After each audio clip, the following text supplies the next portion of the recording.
All right, let's jump into another deep dive.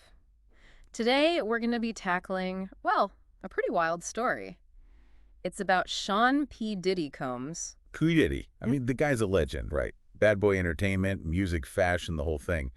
But things have gotten kind of messy lately. Some serious legal trouble. Yeah, for real. We're talking charges that could land him in prison, like for life. It's crazy how things have changed. Makes you think, about fame and all that comes with it. Exactly. So, we're going to be digging into this YouTube video from the Law&Crime network. It's called Prime Crime: The Rise and Fall of P. Diddy.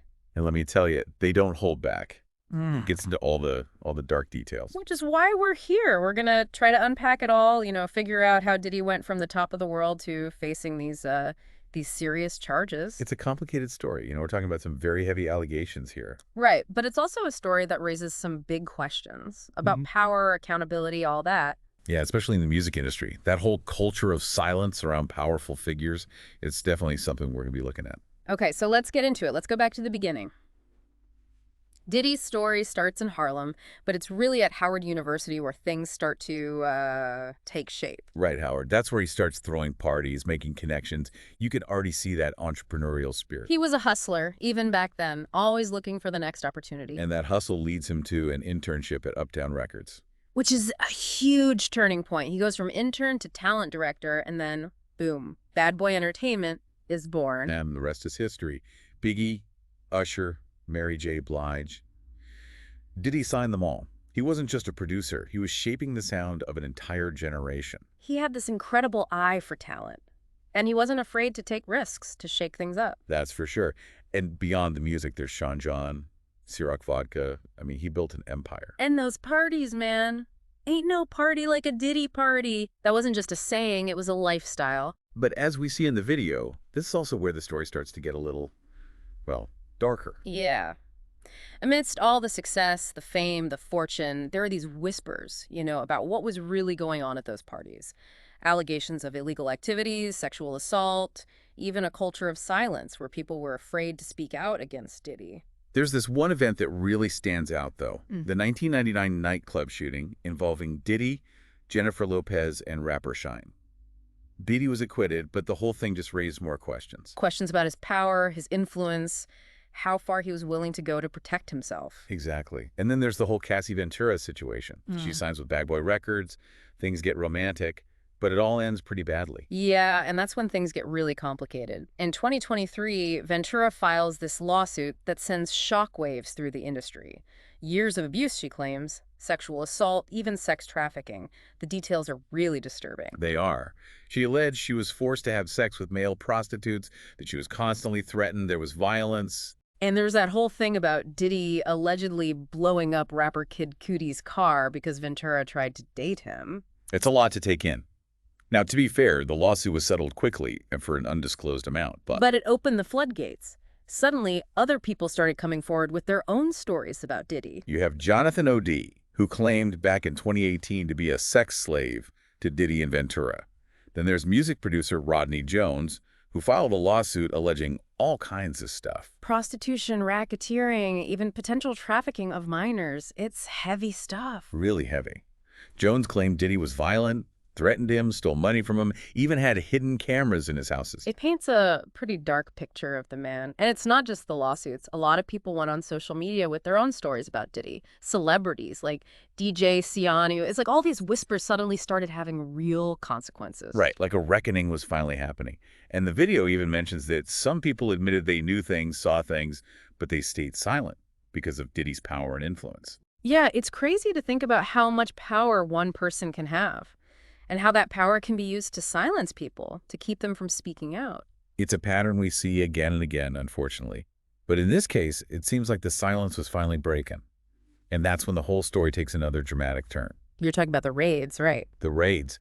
In March of 2024, federal agents raid Diddy's homes in Miami and Los Angeles.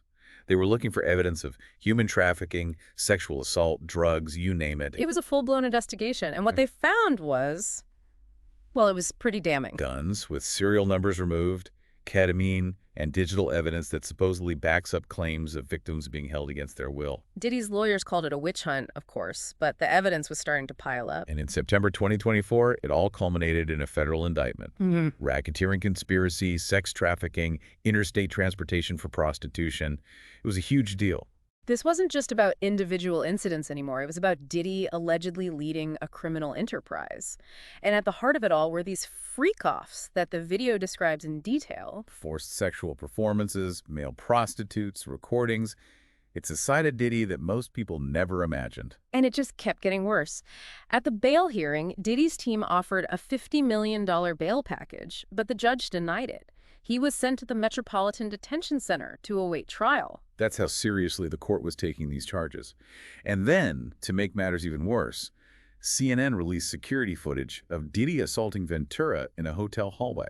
That video was everywhere. It was hard to deny the violence, the aggression. It really put a dent in his public image. Yeah, it's tough to see how he could come back from all of this. His legacy, his empire, everything he's built, it's all in jeopardy. We've covered a lot of ground already, and it's clear that the story is far from over. But I think we need to take a break, process everything we've learned, and then come back to discuss what all of this means for Diddy, for the music industry, and for us as a society. All right, so we're back. And before the break, we were talking about Diddy's arrest, the indictment, all that. It's a lot to take in, right? Going from a music icon to facing serious federal charges. It's kind of like surreal. It really is.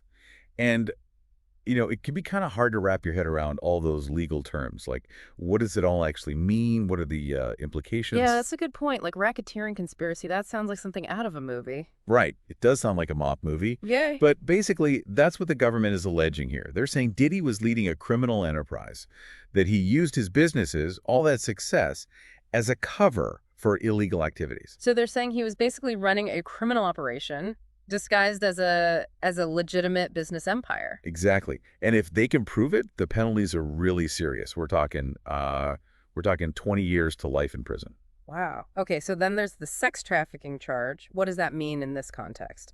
Well, in Diddy's case, the government is claiming that he used force or fraud or coercion to make people engage in commercial sex acts. So like recruiting people, transporting them across state lines. That's right. And exploiting them for profit.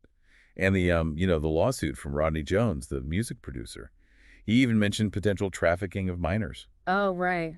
Yeah, that was really disturbing. Yeah, so it's a very serious allegation, and it's definitely something that's being investigated.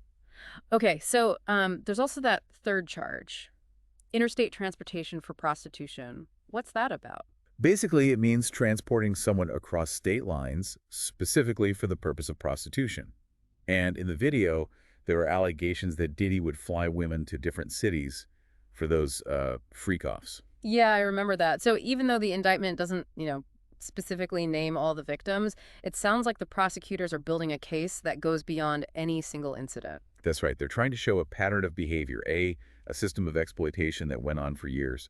But didn't Diddy's lawyers say everyone involved was a consenting adult? How does that work if they're accusing him of all this? Well, that's going to be a key part of Diddy's defense. His lawyers are going to argue that those parties, those freak-offs, were consensual, that nobody was forced to do anything. But what about all the allegations of threats and violence and drugs? I mean, surely that affects consent. Of course. Yeah. And that's what the prosecution's going to have to prove. They need to show that the alleged victims didn't willingly participate in those activities. And to do that, they'll likely use witness testimony, the digital evidence from those raids, maybe even medical records. Okay, so that digital evidence, it's pretty important then. It's absolutely crucial. The government believes it supports the victims' claims, about being held against their will. But you can bet Diddy's lawyers are going to try to challenge it, say it's not reliable, that kind of thing. It sounds like this trial is going to be a real battle. Oh, for sure. It's going to be a battle of evidence, a battle of narratives, and the stakes are incredibly high for both sides. And beyond the legal stuff, the video also showed how, Diddy's arrest and indictment really shook the music industry. A lot of celebrities started distancing themselves from him, like, real quick. Yeah, that was pretty remarkable. And some, like 50 Cent, they even came out and said, "I told you so." Like they saw it coming. Yeah, like they knew something wasn't right. Wow. It really makes you think about, celebrity culture and public image and how quickly things can change. It does. It makes you question everything, What's real, what's fake, who to believe. So I remember the video mentioned something about even more lawsuits being filed since Diddy's arrest. Could that affect the criminal case? It definitely could. I mean, every new lawsuit, it puts more